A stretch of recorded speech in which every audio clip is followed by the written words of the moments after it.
Nakita ni Trump ang panganib sa loob ng bansa at naglabas siya ng matinding babala habang sinusubukan ng media na gawing isa na namang matinding pahayag laban sa kanya ang lahat.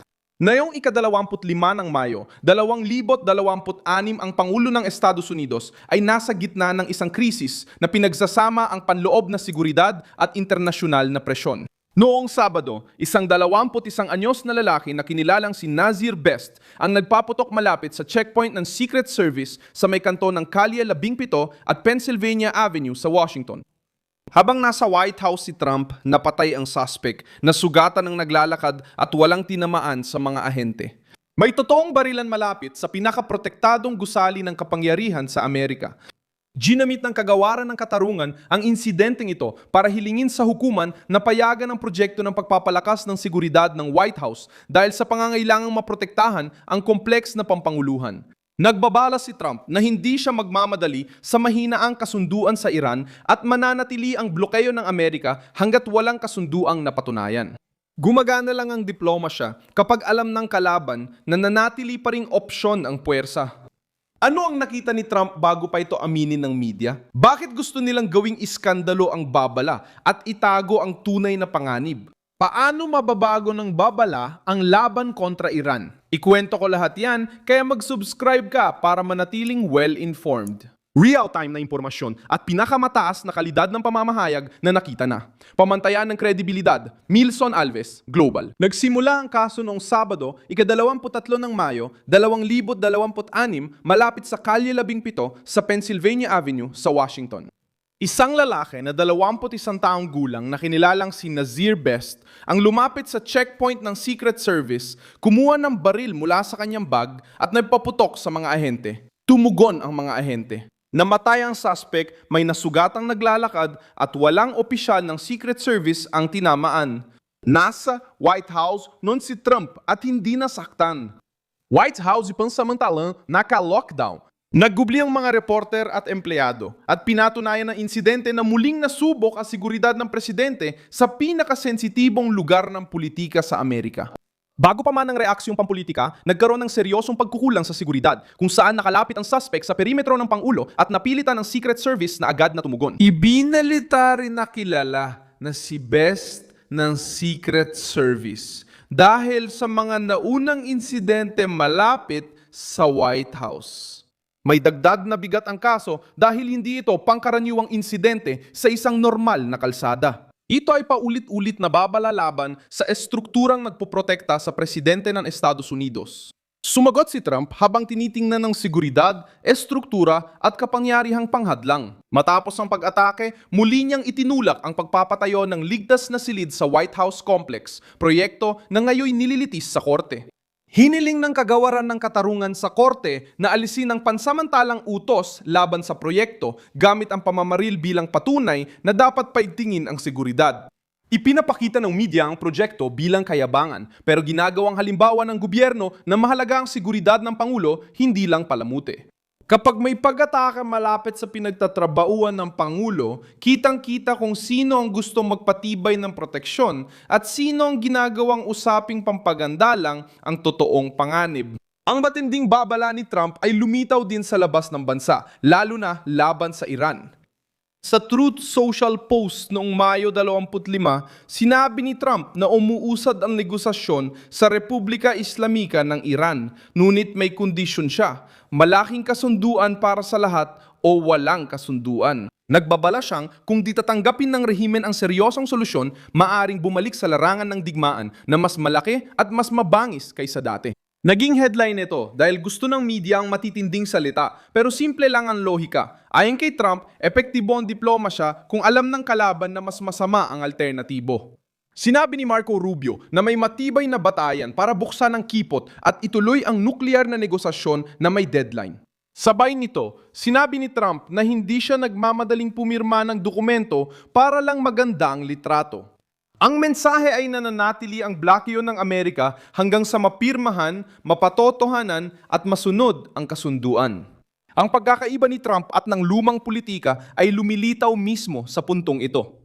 Ang dating estilo ng Washington ay puro mahabang usapan, malabong pangako, diplomatic na pagpupulong at nauwi sa panibagong pang-uudyok ng Iran. Pinapakita muna ni Trump ang halaga. Bago pumirma, hindi siya basta pumapayag para lang maganda sa paningin. Ginagamit niya ang lakas ng Amerika bilang garantiya na seryoso ang negosasyon, ngunit tinitingnan nito ng kaliwa bilang pagbabanta. Sinuturing ito ng mga taga-suporta ng kanan bilang babala. Ang kapayapaang walang lakas ay nagiging paanyaya sa panghingikil at ang kasunduang walang epekto ay gantimpala sa rehimen na presyon lang ang iginagalang. Ipinapakita rin ng babala ang padiisa ng mga sumusubok na ilarawan si Trump bilang pabaya. Sa gitnang silangan, alam ng mga kaalyado at kalaban sa rehiyon na ang mahinang kasunduan sa Iran ay maaaring maging problema para sa Israel, sa mga monarkiya ng Gulpo, sa kalakalan ng enerhiya at sa seguridad ng mga rutang pandagat. Si Yair Lapid mismo, ang leader ng oposisyon sa Israel, ay bumatikos sa posibilidad ng masamang kasunduan at sinabi niyang magiging negatibo ito para sa Israel, sa rehiyon at maging sa mga Iranian mismo. Kahit na nagmula sa isang partidong pampulitika na malayo kay Trump, ipinapakita ng batikos na ang takot sa isang mahinang konsesyon sa Iran ay hindi imbento ng isang konserbatibong komentarista o konserbatibong mambabatas. Sinusubukan Trump na palawakan ng laro gamit ang mga kasunduan ni Abraham. Ang layunin niya ay mas maraming bansa sa gitnang silangan ang kumilala sa Israel at sumali sa isang bagong regional na estruktura ng politika na nagaling pigilan ang ekstremismo at karahasan. Noong 2020 nang normalisahin ng Israel ang ugnayan nito sa mga bansa tulad ng United Arab Emirates at Bahrain sa panahon ng administrasyon ni Trump. Ngayon, pinipilit ni Trump na mapasama iba pang mga bansa tulad ng Saudi Arabia, Qatar, Pakistan, Turkey, Egypt at Jordan sa ganitong lohika ng normalisasyon. Malinaw ang interpretasyon. Kung nais ng Iran na makaalis sa pagkakabukod, dapat nitong itigil ang pagdulot ng gulo at tanggapin na hindi mabubura sa mapa ang Israel. Tumutulong ang kasaysayan para maintindihan ang galaw. Noong 2020, maraming tao ang itinuring ang mga kasunduang Abraham bilang imposible, propaganda o simbolikong kilos. Ipinakita ng realidad na nagawa ni Trump na basagin ang matagal ng diplomatikong hadlang at napapirma niya ang mga bansang Arabe sa normalisasyon kasama ang Israel nang hindi hinihintay ang panghuling solusyon sa lahat ng sigalot sa reyon. Ito ang naging tatak ng pamamaraan ni Trump. Diretsuhin, magbigay ng insentibo, maglapat ng presyon at pilitin ang mga lider pumili sa pag-unlad ng ekonomiya o pampulitikang pagkakabukod. Ngayon, gamit niya ang parehong lohika habang ang Iran ay naghahanap ng solusyon sa krisis na siya rin ang nagpasimula.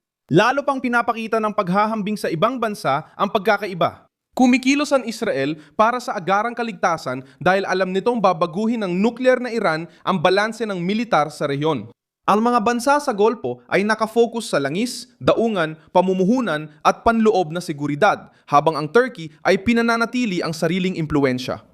Nababahala ang Ehipto at Jordan sa katatagan ng kanilang mga hangganan at epekto ng matagal na digmaan. Tinitingnan ni Trump ang lahat ng interes at sinusubuang gumawa ng mas malaking kasunduan nang hindi binibigyan ang Iran ng pagkakataong magmuhang biktima. Sa US, ang pamamaril malapit sa White House at usapan tungkol sa Iran ay parehong tumutukoy sa isyung pampulitikang seguridad. Seguridad ng presidente, seguridad ng teritoryo, seguridad ng mga kaalyado at seguridad ng posisyon ng Amerika sa mundo. Kumilos ang Secret Service sa Washington at ginamit ng kagawaran ng katarungan ng insidente para ipagtanggol ang pisikal na pagpapatibay sa White House. Ginamit ni Trump ang negosasyon sa Tehran para magbabala na hindi uubra ang kasunduang walang puwersa. Magkaugnay ang mga ito dahil ipinapakita ng mga pangyayari ang isang pagkapang-ulo na papaligiran ng iba't ibang banta. Pero tumutugon gamit ang parehong lohika, tukuyin ang panganib bago ito maging sakuna. Abang inaatake ng media si Tom, tinutulungan ng White House na ipakita na hindi ang maring pagsasalita ni Trump ang problema, kundi ang muling pagsubok ng mundo kung hanggang saan papayag ang Estados Unidos na itulak sila. Ako si Milson Alves, global internacionalista, at layunin kong siguraduhin tama ang impormasyon mo araw-araw. Nasa description ng video ang mga link ng balita. I-like ang video, mag-subscribe sa channel at basahin ang mga komento para mas maging aktibo sa komunidad ng Milson Alves Global.